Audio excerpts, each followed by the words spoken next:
Thadoi nokmi container khaidu longkhatlaga thame magi mawongduda linthoi yam hautana nokladuna haire koirira khangdaba nupadugini ne nangna toise koirodi piba yadabro isa yam yengningdaba haitare hai so haibane thadoi wa amadi hainaba yarani nakhoi gi mongse ai kaino khangde aina khangadi yaraba natro ibani da understanding amagi makhada leibaini Kona matam charakanda sat gyan darba soidre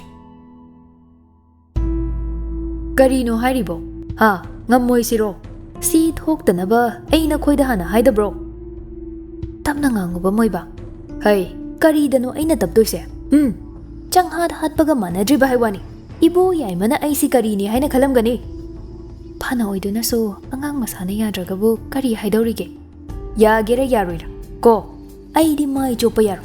Si thoktanaba natro. Ha, nakhoida aina hanadagi wari sawana dum hairam.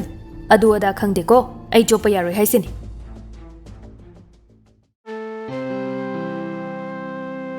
Tombi machida kiru pirang thangni yengladuna. Iche, kamai tawdoino? Ai kari hayo haibano Tombi. Da Yaikhom bado phone tawba. Kari bo hairudoino aina.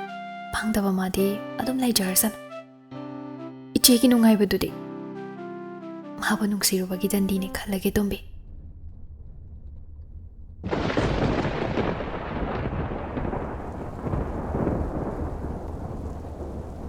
Yaikhom ba prap chancil laktuna thadoi gi mamang da leplare satin su yaude t-shirt tumaga masa pumba pumcho chotle get tu tapna hangto e thadoi Yaikhom bada ingak na yengduna le Yaikhom bana phone chu pai de ai adugi laini